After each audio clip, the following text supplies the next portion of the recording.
Hello, everyone, and welcome to the Middle East Strategy Forum. My name is Bijan Ahmadi, and I'm the Executive Director of the Institute for Peace and Diplomacy. Our launching lecture today is titled Ending Endless Wars in the Middle East and U.S. Withdrawal from Afghanistan. We're honored to have Dr. William Ruger with us to discuss this important topic. Dr. Ruger first will deliver his remarks for around 15 to 20 minutes. Then I'll ask some follow-up questions. If you have any question, please use the Q&A function that's available on Zoom to send in your questions, and I'll try to cover as many questions as possible. If you're watching this on YouTube Live, you can also comment on the video, on the live video, and I will try to read any question that you have there as well, and pick some of those too. Let me briefly introduce Dr. Ruger. Dr. Ruger is a foreign policy thought leader, Navy veteran, scholar, and former tenured professor with more than 20 years of experience in the education realm, including teaching courses on foreign policy, international relations, counterterrorism, and security studies. Ruger serves as the Vice President for Research and Policy at the Charles Koch Institute and the Vice President Foreign Policy at Stand Together. He was previously an associate professor in the Department of Political Science at Texas State University and an adjunct assistant professor at the LBJ School of Public Affairs at the University of Texas, Austin. Dr. Ruger is a veteran of the Afghanistan War, was awarded the Defense Meritorious Service Medal, the Afghanistan Campaign Medal with Campaign Star, and the non-Article 5 NATO Service Medal, among other awards. He remains an officer in the U.S. Navy in the reserve component. Dr. Ruger, thank you for accepting our invitation to join us today. Please go ahead. The floor is yours. Yeah, thank you for having me here by Zoom to talk about the Middle East. I wish we could do it in person, and hopefully soon the world will be back to normal. But again, thank you very much. I was reflecting recently on the fact that for Gen Xers like myself, the Middle East has dominated our foreign policy for our whole adult lives. From the Gulf War through the debacle of Iraq, and now to finally some action under Presidents Trump and Biden on ending our endless wars in the Middle East, it has been front and center. And for me personally, it has been a big focus of my professional life as both a scholar and a practitioner. So hopefully I have something of value to say on the subject. And it's a subject that, again, has been so important and remains. But I do want to note that it wasn't fated to be this way, nor does the future need to look like the past for the United States, its allies like Canada and others, and the Middle East itself. So forgive the history here, but I want to go back, right? When the Berlin Wall fell and the Soviet Union collapsed, largely from within as well as a push from without, the United States and its allies could have taken a lot of different paths forward in its foreign policy. The balance of power had shifted in a historical fashion from a bipolar one to a unipolar one, and a unipolar one that didn't resemble anything we had seen since the dawn of the nation-state system. America was in a position to literally choose its future like no other state has been in the modern era. Now, unfortunately, rather than choosing a path of greater realism and restraint in how we reacted to the change in the balance of power and to events in the world, we chose a foreign policy that was activist and a grand strategy of primacy that sought to press our advantage. Now, while the U.S. was able to do much with its historic relative power and much good in some cases, like in the trading arena, the fact was that even superpowers face constraints in the world. Moreover, the world doesn't stop changing, and it was inevitable that the balance of power wasn't going to stay the same forever. And those constraints started to hit us quite hard. Again, even in an era in which the United States was astride the world in many ways, those constraints still pinched. And we saw that in the Middle East writ large. Now, I don't need to recite the history in detail, given the ubiquity of the Middle East in our lives. I mean, we know the story, we've lived it all together. But I think we should say that the Middle East became a place where, due to that primacist grand strategy, and in part because of changes in the Middle East itself, the United States became embroiled in conflicts across the Middle East and North Africa.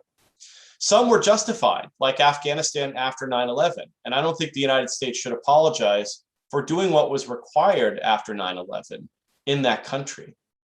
But much of what we've done in the Middle East has been unwise, with Iraq being the poster child of the whole bunch, with the Afghan nation building project also not far behind, and even the underrated debacle in Libya, where we saw arms flow out, terrorists flew in, destabilized regions around Libya, and a kind of refugee crisis that resulted, and massive instability inside Libya. So sometimes we underrate that, especially in the United States, since there were not great casualties like we've seen in Afghanistan or in Iraq.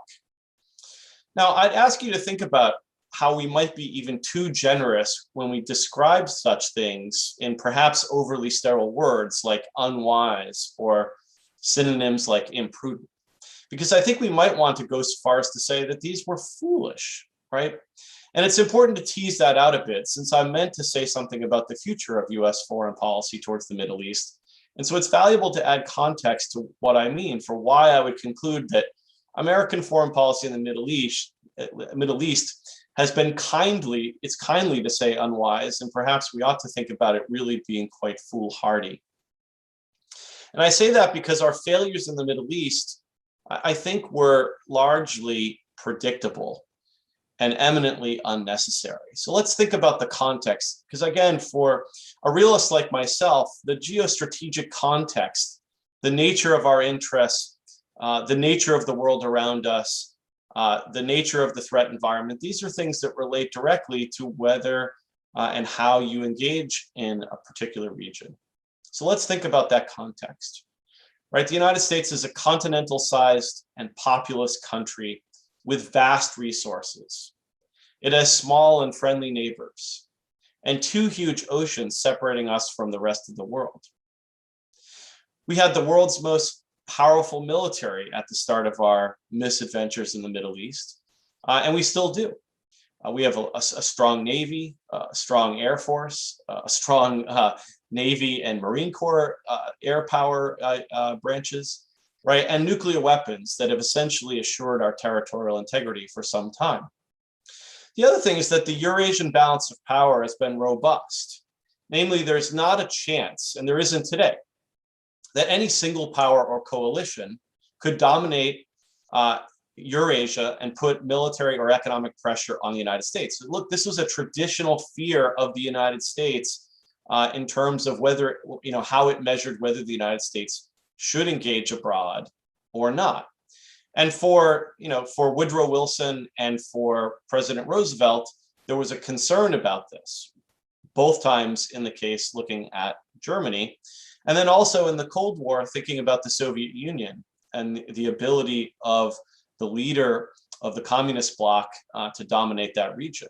Those were traditional concerns, but in the post-Cold War era, those concerns, I think, are something that are only exaggerations, right? There isn't, and there hasn't been a chance of any single power in Eurasia dominating that region and putting pressure on the United States. And that's an important geostrategic context for how we engage the world and how we have engaged. So despite all those advantages, right, the United States chose to involve ourselves intimately in a region that was complicated, violent, and not eager to be remade in our image. Plus, other than the relatively free flow of oil, the region is not a place that has mattered terribly much to the United States. So we could have chosen a different path, encouraging a balance of power in the Middle East while keeping sea lanes open, but generally being a restrained power, tuning our actions to our interests. But again, here we are. We chose a different path. So where should we go from where we are now after 20 years of endless wars? An era in which over the last 20 years, the United States has fought a large-scale war in Iraq, a war in Afghanistan that again was necessary, but then morphed into a nation-building project that was not required.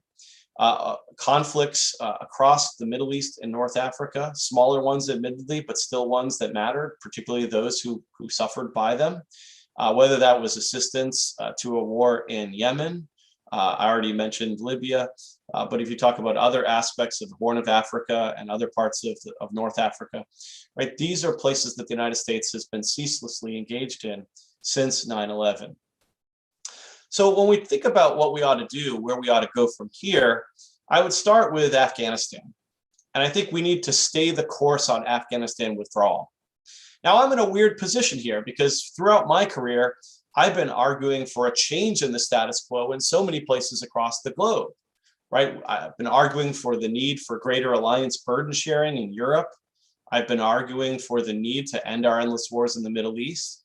But now what we have is actually a new status quo that I'm actually in the odd but happy position of trying to defend, which is that staying the course on Afghanistan withdrawal, a decision that was made by both Presidents Trump and Biden, and something that is in our interest.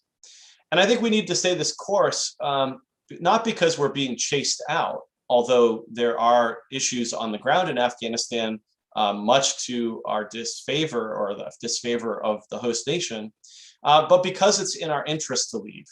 And it has been for a long time, especially because we accomplished what was required in that country. And so go back to what I said about how this war was justified. We needed to do three main things after 9/11. We needed to decimate al-Qaeda in that country and set it back in terms of its capabilities across the globe. We've done that, so check. We needed to kill or capture Osama bin Laden. Thanks to the Navy SEALs, we did that, so check. And we also needed to punish the Taliban severely for its connection to the terrorists that were responsible for 9/11. And I think we've largely done that as well, so check. And so I think that when it comes to the coalition forces, the United States and its allies and partners in Afghanistan, that they largely accomplished what the United States needed to, and we should praise them for that and honor the sacrifices that they made there, because they did support our vital national interests narrowly defined. But we didn't need to expand the war aims to include values promotion and nation building and a lot of other different things that were kind of added on to our goals when it came to Afghanistan. And some of those might have been in the kind of nice to have category, but they weren't need to have. And given all of the reasons that such projects were either unnecessary or too costly relative to the benefits, we should have avoided them and come home much earlier. Instead, we found windmills to tilt at, and we did so at the cost of so much blood and treasure. And I think it's time to come home. But when I say it's time to come home, I mean mostly that it's time for us to withdraw militarily.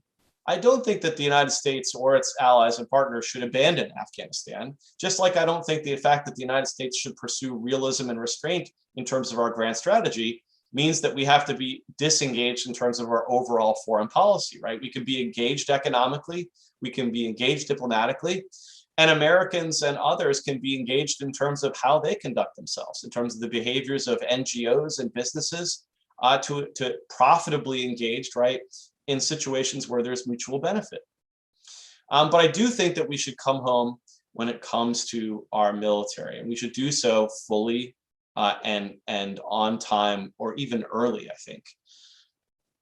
What else does it mean for Afghanistan in terms of our future there? Well, again, we should continue with economic assistance and diplomacy, but we should also use our over-the-horizon capabilities and even maybe punitive raids, as Gil Barndollar recently said in the Wall Street Journal, to support our counterterrorism efforts. Because we do have one important, I think, objective or goal in Afghanistan, and that's to make sure that no terrorist organization with the intent and capability to hit the United States and its forces outside of Afghanistan, we need to make sure that that can happen, right?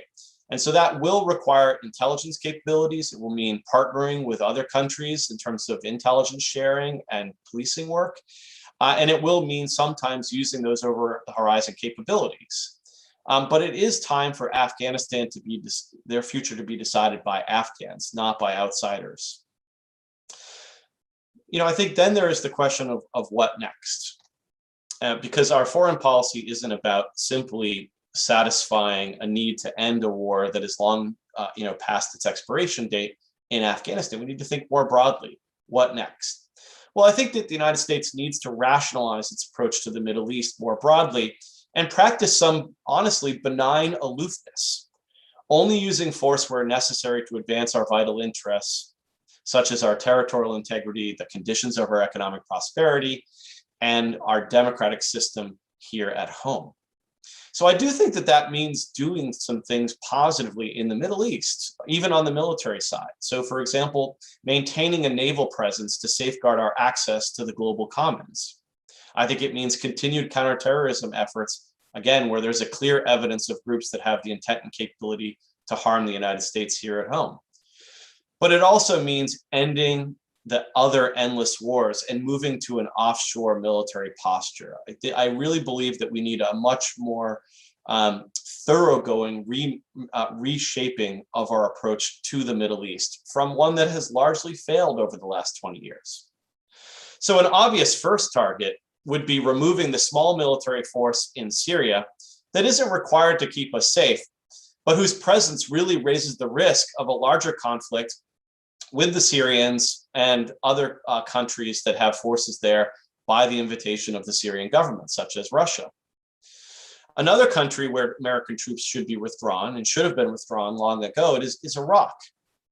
The initial war itself was a major mistake, and I think most commentators realize that. There are very few people who think and still defend the Iraq war, particularly given its massive idealistic justifications, right? Remaking the Middle East, for example, because again, we know that the weapons of mass destruction claim was part of the variety of things that the Bush administration threw up against the wall to try to justify a war that was much more than about WMDs. So the war was a major mistake, right? Disconnected from our security or economic interests in the kind of real world that I live in. And again, the war was a mistake, but also some of the reasons that one could give for staying after the war, such as the rise of ISIS, those have largely disappeared, right? ISIS has been decimated. And the other thing is that the Iraqi government itself has signaled that it would like us to leave. Not to mention that our troops are exposed to frequent rocket and drone attacks in support of a mission, again, that isn't critical to our national security. It never was. Remaking Iraq or shaping its domestic politics, this was just not necessary for the United States. And so again, now that ISIS has been decimated, the United States can safely leave and have the Iraqi government and the Iraqis themselves determine the future of Iraq. And I think, Iraq, removing our troops from Iraq, withdrawing from this forever war would be popular, right? If President Biden would execute a withdrawal similar to the one that he initiated in Afghanistan, or that President Trump initiated and now he's continuing with, I think, polling has shown that 2/3 of Americans would be supportive of that. So we did some polling in conjunction with YouGov and found that 62% of the general public and 65% of veterans would support withdrawing from Iraq by September. And only a handful of Americans and veterans would actually oppose such a decision. 16% of the public and 19% of veterans. There just isn't a large constituency for continuing these endless wars that don't seem to tear up to our vital national interests. They don't seem to make people safer. In fact, they threaten our safety and the safety of our troops to stay longer. I also think that aside from ending our endless wars, we should also be encouraging our allies and partners to take more responsibility for these regions, assuming that they find it in their interest to do so. Take Libya. If the French or the Italians or others feel a need to promote stability there or even to intervene, that's up to their determination according to their national interests. They should take the lead there, and the United States should avoid being chain ganged into conflicts that aren't in our interests. We should clearly signal that something like this isn't something we find valuable, and we're not going to focus on it or expend blood or treasure there. So again, I think that we really need to rethink how we're conducting our operations in the Middle East, how we're thinking about that. It doesn't mean abandonment, right? The United States is not an isolationist country, and no one is advocating for that. That's a pejorative. What we're asking for is greater realism and greater restraint, right? Realism about the nature of our interests and the nature of the real threats to those interests, as opposed to those conjured up by those who engage in threat inflation, and restraint in how we use American military power to support those interests. And I'll close here before we go to the Q&A with just kind of thinking about something that we oftentimes, I think, forget in the sterile conversations about policy. And I think President Biden, I think, showed that he was thinking about this too, and that we ought to think about the personal costs of war. So let's talk about Section 60 at Arlington National Cemetery, right? A sacred place that is bound up in these endless wars. And like I said, that President Biden visited following the Afghanistan announcement. Over the years, I visited this quite often. My grandfather, who is a Battle of the Bulge survivor, a POW, and a Purple Heart veteran, is buried close by. He's right next to Section 60. And whenever I visit, it's heartbreaking to see the young families and aging parents of our heroes who are buried there. Now, if a war is necessary, the ultimate sacrifice is something that our veterans are willing to make, and we mourn and honor those deaths. But I think we have to remember that war is dangerous business, right? It's not a video game or one that can be easily determined safe in our Washington homes and the stately buildings of our government. It has real consequences. And I think President Biden was signaling that we have to constantly keep those people, those men and women in mind, who might have to die for our country when we start or continue wars.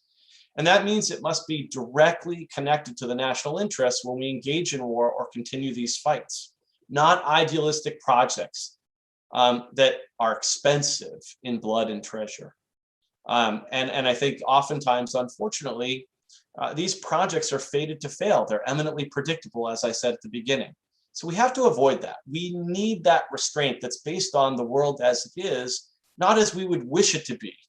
And again, I feel sympathy for those who would like to see the Middle East be a very different place than it is, less violent, more democratic, more respectful for human rights, particularly women's rights. But the fact is that the American military is not a tool that is well suited to making those long-term sustainable changes. That's going to take long-term engagement, diplomacy, NGOs, education. Those are the types of engagements that we need more of. And I think military force is actually making us and those we're ostensibly trying to help oftentimes worse off. So I think that with that, I will close and happy to get into some of the details, because again, this is a complicated region. You people watching this probably have great expertise in different areas of this place and can add as much to this conversation as I can. So why don't we go to questions and answers? Sure. Thank you, Dr. Ruger, for your remarks. Before I start, I just want to remind everyone, if you want to submit your questions, use the Q&A function on Zoom or comment on YouTube Live, and I'll try to cover as many questions as possible. Let me first ask you a follow-up. You were nominated about the Biden administration and your assessment about their performance in the Middle East so far. You were nominated to be ambassador to Afghanistan in the Trump administration. What do you expect in terms of Biden administration strategy in the Middle East? How much of a fundamental shift do you expect to see in compared to the previous administration? Both your assessment on what you have witnessed so far and also looking ahead, particularly as there seems to be continuity in terms of, let's say, Afghanistan policy, both in terms of personnel with Biden keeping Ambassador Khalilzad as envoy and in terms of withdrawal itself. Yeah, I mean, I think the Ambassador Khalilzad has done an underrated job in helping us get to where we are today, and I was pleased to see President Biden keep him on. He had a tough job to do, right? President Trump wanted us to end this endless war, and given changes in the local balance of power in Afghanistan and other factors there, it was going to be very difficult to conclude that agreement in a way that protected American national interests. I think largely he did that with the Doha Agreement. And I'm glad that President Biden announced that we will be leaving that country militarily by September. Now, I wish that the president had not dithered in this review, I think that we should have tried to hit that May 1st deadline. But again, I'm happy that he has agreed with both me and others that fighting this war is no longer serving our interests. And it's time for Afghans to try to determine the future of Afghanistan themselves, as well as other actors in the region that have more of a long-term interest in what is largely a strategic backwater for the United States and the West, again, with that caveat around counterterrorism. Now, I think when it comes to the Biden administration, just like it did under President Trump, personnel matters a lot. And I think that unfortunately for President Trump, a lot of the people that were in the Trump administration, particularly dealing with the Middle East, they had very different views on what our Middle Eastern policy should be than President Trump. And it showed in the fact that many of the things that President Trump wanted to conclude were ultimately he was not able to kind of finish, right? I would think it would have been great if we would have gotten out of Afghanistan even before President Trump left office. I think this was logistically possible if we had started earlier.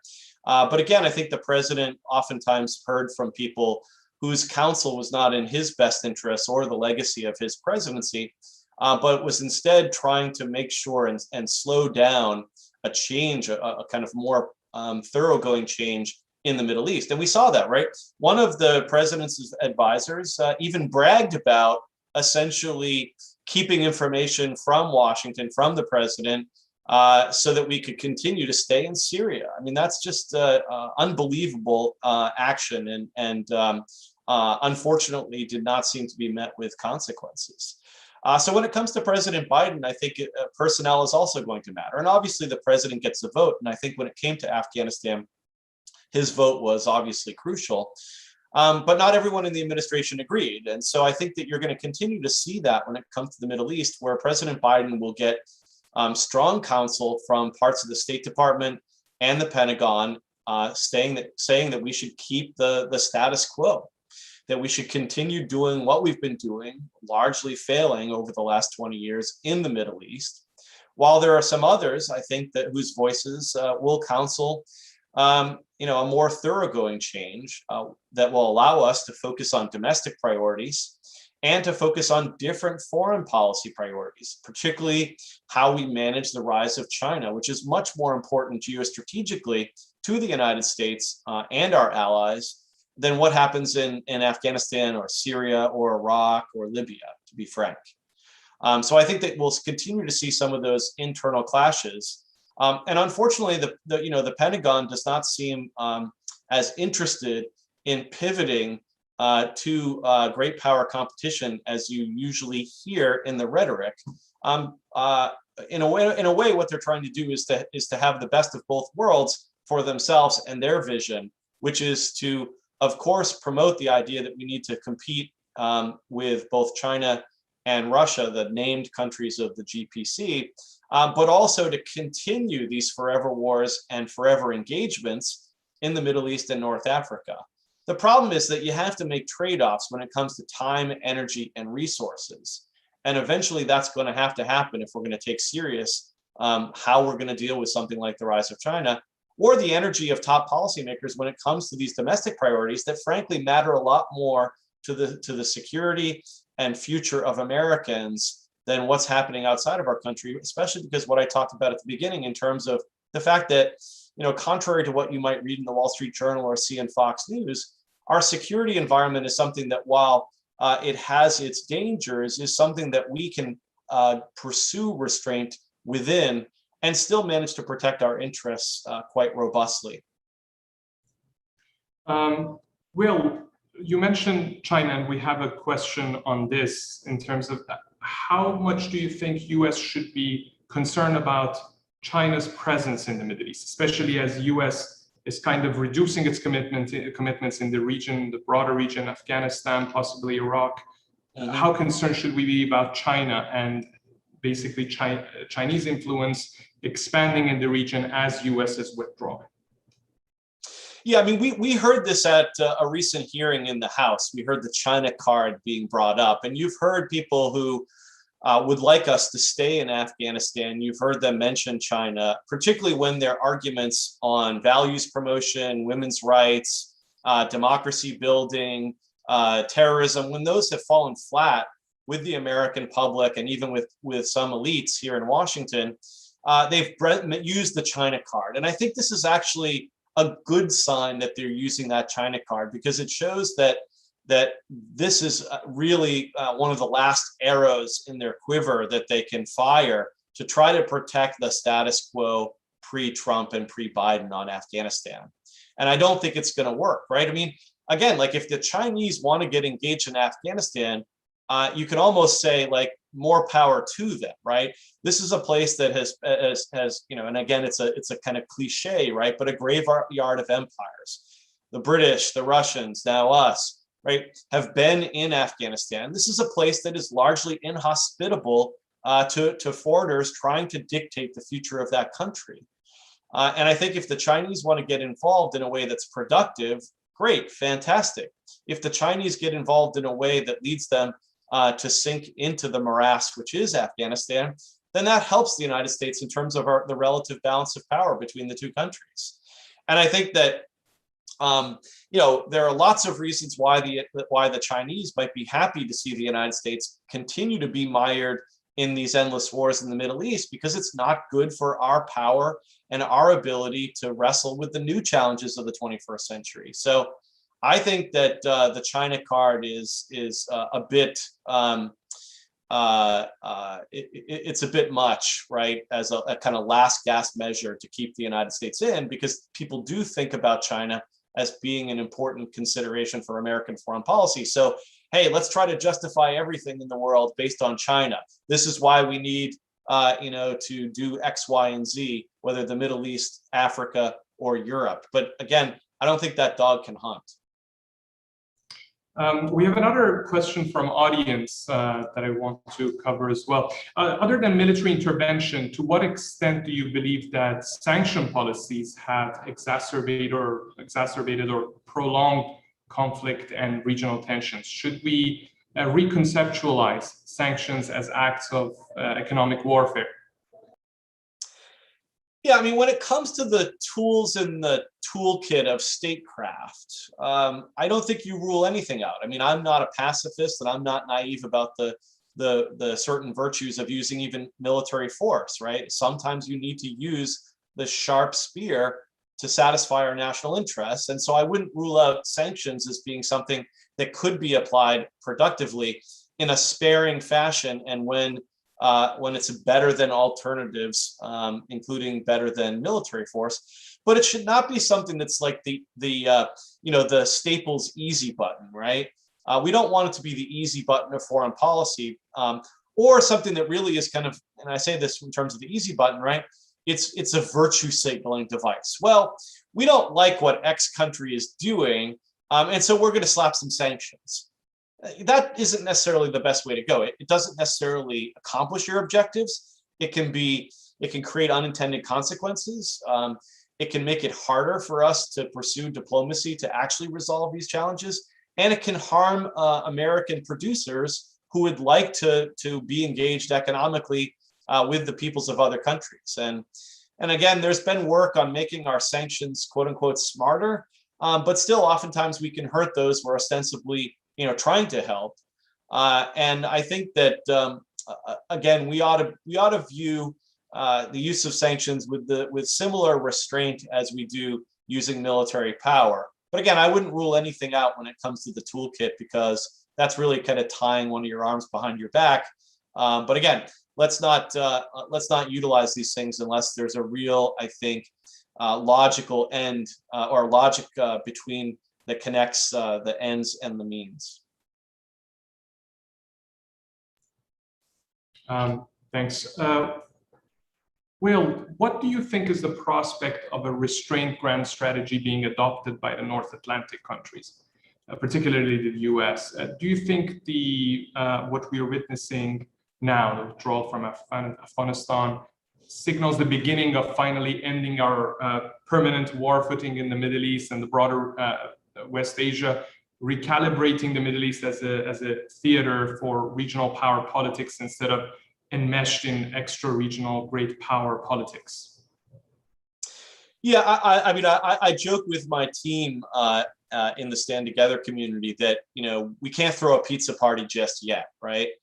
The fact is that there's still a lot of work to be done to rationalize American grand strategy. We're still not close to where we need to be for the good of our country, the good of our people, and the good of the men and women who serve you know, to secure us. So again, I'm happy to see that the United States is withdrawing. I mourn the fact that we had so many Americans die in a war that seemed to go on forever and ever. But I'm glad that we're ending this conflict. Do I think realism and restraint, though, is going to be dominate our strategic culture going forward? I wish, right? I don't think that what President Obama called the blob or the foreign policy establishment is going away anytime soon.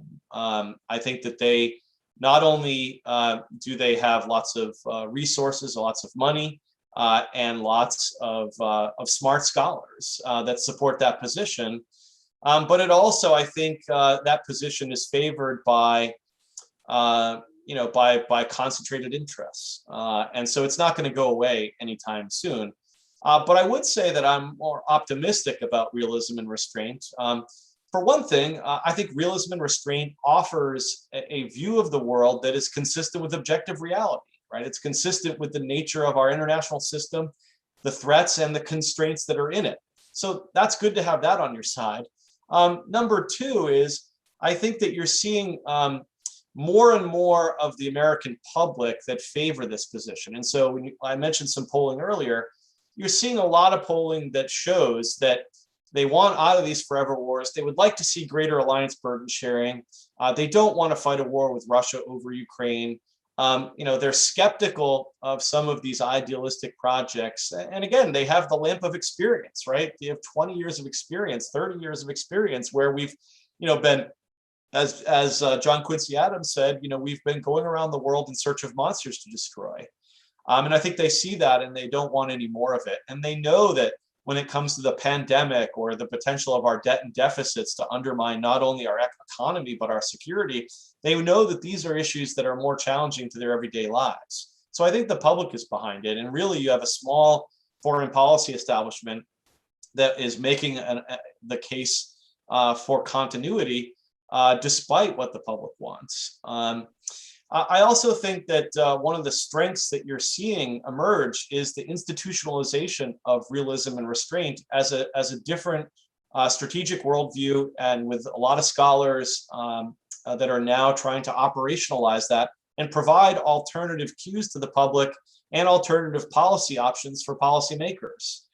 Whether that's a group like Defense Priorities or the Quincy Institute for Responsible Statecraft, or the John Quincy Adams Society, or the Atlantic Council's New American Engagement Initiative, or new initiatives that are just starting up at the International Crisis Group, or at the Carnegie Endowment, or the Eurasia Group Foundation, right? You're just seeing a lot of different groups that are emerging and that have great young scholars, right? Think about Emma Ashford at the Atlantic Council, a fantastic scholar, offering new thoughts or different thoughts on the future of our policies towards the Middle East and Russia.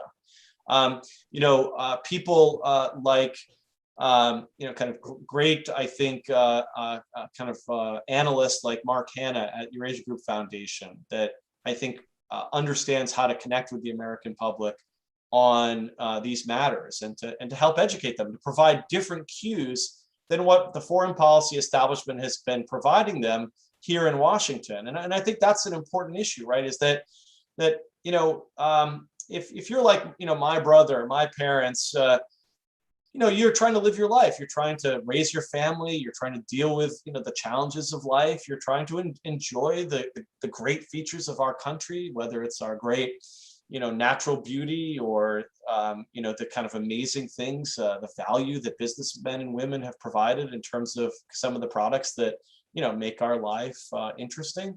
And so they don't really pay attention to what's happening in Ukraine or Georgia or what's happening in Helmand province. But elites cue them and help them shape how they might think about it. And when you had, especially in the post-Cold War era, you had a largely undifferentiated establishment. Yeah, sure, here and there had different views on some issues, but largely within a kind of narrow range. When you had Democrats and Republicans, conservatives and progressives and liberals saying essentially the same thing, it's not surprising that people might say, like, well, John McCain's saying, X, maybe I guess that's true, right? Because it's also Jeanne Shaheen saying it or Lindsey Graham saying it. But I think what you've seen is that now you have a pretty robust set of actors and institutions, and including policy champions, like President Trump, and even like President Biden when it came to his arguments for why we should get out of Afghanistan. Those are important cues. And I think there's much more range, right? The marketplace of ideas around foreign policy is broader and thus more healthy. Now, again, I think there's a lot of work to go.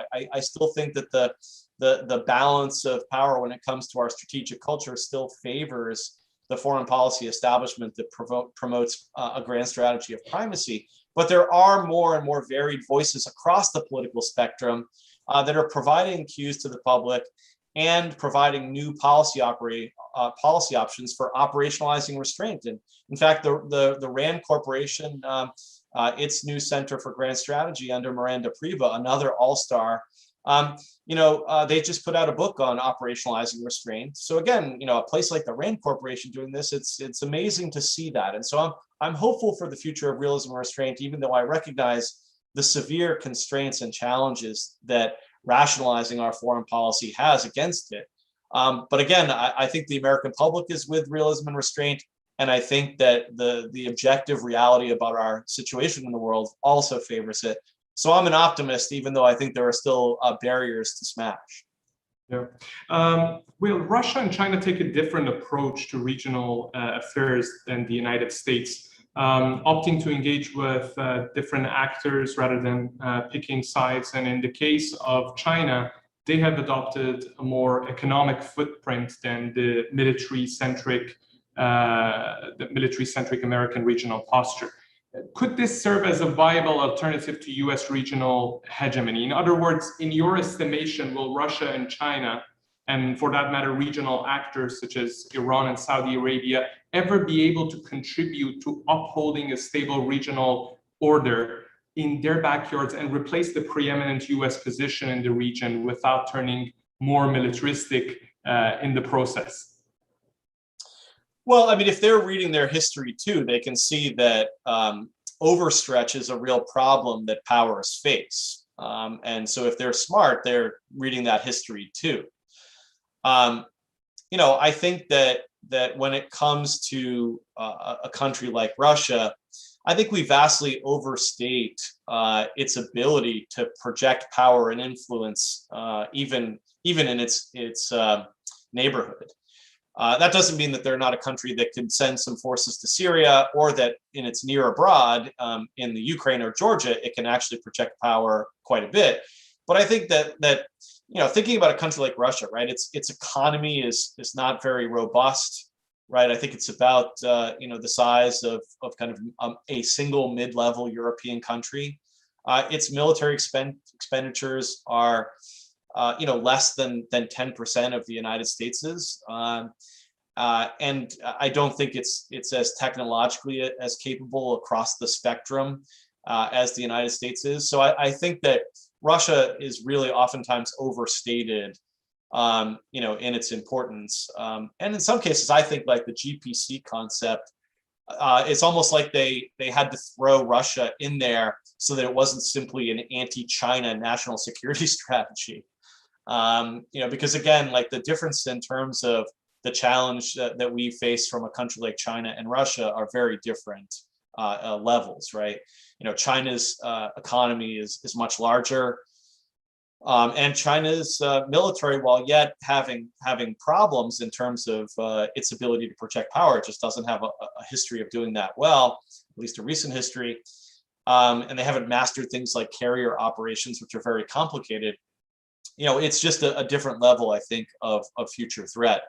So I don't worry as much about Russia, but what I do worry about when it comes to Russia is the fact that it's still a nuclear power. It's still is a country that cares about its security, and I worry about the United States pushing further and further east in a way that could lead us into a conflict that could spiral into something that would be existential, which would be a nuclear exchange with Russia. So I think the United States should be much more cautious when it comes to expanding, say, NATO eastward. I don't think the United States should expand NATO to include Ukraine and Georgia. I think we should shut the door to NATO, not because I don't wish for the prosperity of a country like Ukraine or Georgia, but because I think that expanding our security alliance and making a commitment just isn't necessary for our safety. I don't see a theory that is really all that compelling that connects up the future of Georgia to why we should feel more or less safe in this country. I mean, it just, if you think about it, I mean, just imagine what I talked about, a continental-sized American empire with big oceans between us, nuclear weapons, the military that we have, allies like Germany and France and the UK between us and places like Georgia. It's just kind of like fanciful thinking to think that Georgia matters at all to our security. Now, there might be other reasons to have connections, but let's just be frank about this. The security rationale is frankly absurd. When it comes to the rationale that on other margins, we need to remember that the risk of conflict is non-zero, and the consequences of that conflict could be quite high. So, when we talk about the probability times, the cost, I just don't see the risk being worth it. So I think we should be much more careful about how we approach Russia in that fashion. And we could do that while protecting our current allies and partners, consistent with our treaty obligations. When it comes to China, that's a much bigger challenge, and maybe we can talk more about that if there are other questions about China. Sure. Let me ask a question from our audience. Following the toppling of the Taliban, the U.S. engaged Iran to bring stability to Afghanistan.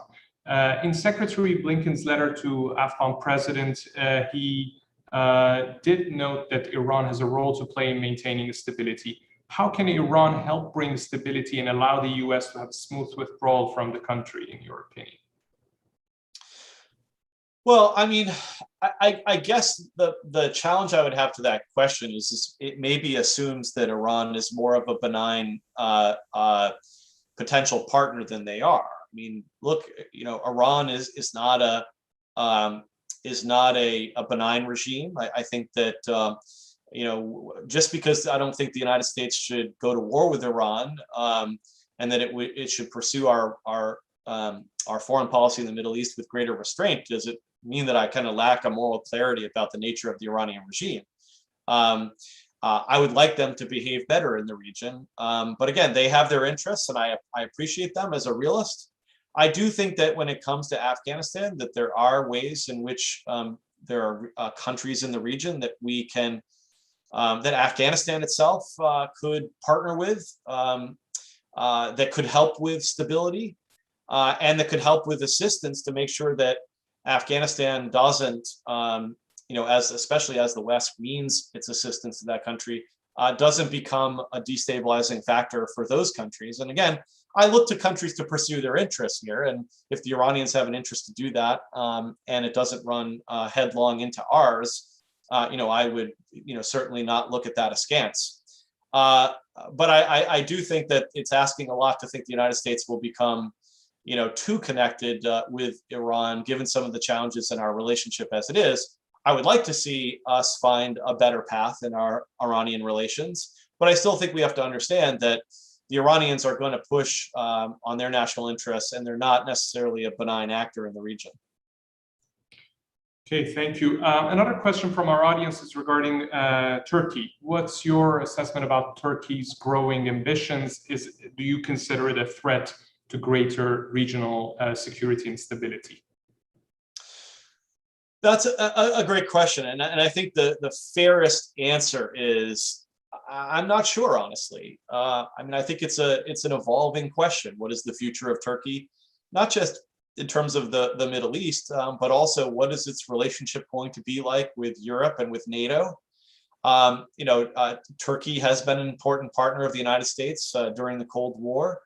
But as Turkey changes itself internally, that creates challenges, and to the extent to which its own ambitions and its own kind of pursuit of realpolitik leads it to a more diverse set of partners that may not be ones that we appreciate, that could affect the relationship as well. And I think that, ultimately the United States and its allies, we have to do what's in our interests. And that means that we have to be very careful about an ally like Turkey if it wants to play, multiple sides of the street. And I think that it's important that we kind of be clear-headed about that. I'm not one who thinks that, I think that I'm a classical liberal. I think liberal values are the best way to arrange your society by. That's what we've done in the United States since our founding. And I think that if other countries choose that path, that'd be wonderful, because I think that would lead to greater flourishing across the globe.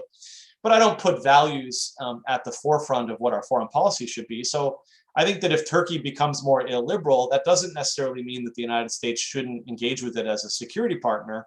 I think that the United States should engage with it as a security partner if it's helpful at making us safer, if it's helpful at securing the conditions of our economic prosperity. And that's the judgment we should make about Turkey. Look, we've seen that through history, right? Even the history of NATO. You think about Portugal. Portugal wasn't exactly consistent with our understanding of liberalism, human rights, but it was part of NATO because the United States thought it was valuable in our global confrontation with the Soviet Union. So I think we can have partners and allies that are not liberal democracies, and Turkey's certainly far from that. But the real question is, what does Turkey add to our safety and the conditions for our prosperity? And I think there are serious questions there. Now, as far as what Turkey does vis-a-vis other countries in the region, look, part of realism and restraint is saying that we can be aloof from certain things that happen in the world. We don't need to be trying to intimately direct, like a Swiss watch, the movements of all parts of the globe. That's simply not the way I think foreign policy ought to be conducted, and it's not realistic, right? Other countries have greater interests in things around the globe than we do. There's a greater will to see things through, and we don't necessarily want to have to put our, we don't necessarily want to have to expend scarce resources in every part of the globe. So we have to pick and choose based on their value to our overall interests. And so, if it's, the future of Syria, for example, look, I just don't think that the future of Syria matters all that much to the future of the United States unless we engage unnecessarily. So, again, I guess that's what I would say writ large in some of these places. And the United States at periods in its history has had that kind of wisdom, and I think that it's a kind of a reality that we need to face, especially as our priorities at home get more important to the American public, and as we face some of the consequences, I think, of this run-up in debt and deficits. Thank you. My final question, and then I'm going to go back to Afghanistan. We hosted a conversation with General Petraeus yesterday. We discussed the future of U.S. force posture in the Middle East and also troops withdrawal from Afghanistan. I encourage our audience, if they've missed that conversation, please go to our YouTube page and watch the recorded video. As you probably know, General Petraeus is critical of the U.S. decision to withdraw. I want to quote a brief part of what he said and ask for your opinion and concluding remarks as well. He said, and I quote, "We're not ending the endless war in Afghanistan. We're ending the U.S. involvement in it." And I fear that endless war is going to get worse, not better. What's your response to critiques of U.S. pulling out its forces from Afghanistan, who say that by removing U.S. forces, there will be more violence in that country, and also those who say by withdrawing U.S. forces, U.S. is going to have limited capacity to be able to continue its counterterrorism operations, or it's going to limit its intelligence capacity, at least in that part of the region?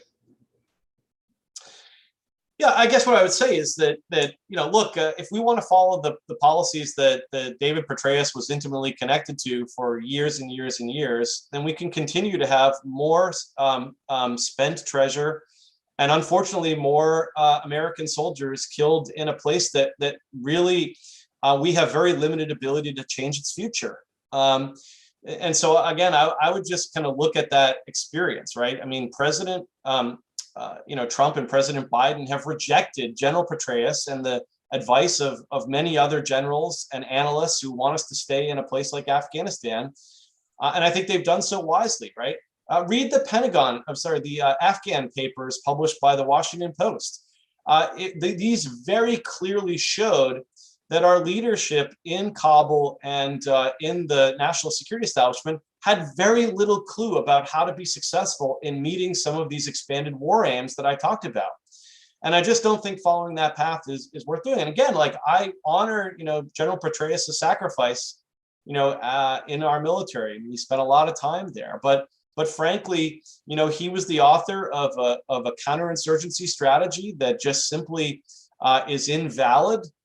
Experience has shown to be problematic, and it's in the service of a goal that is unnecessary.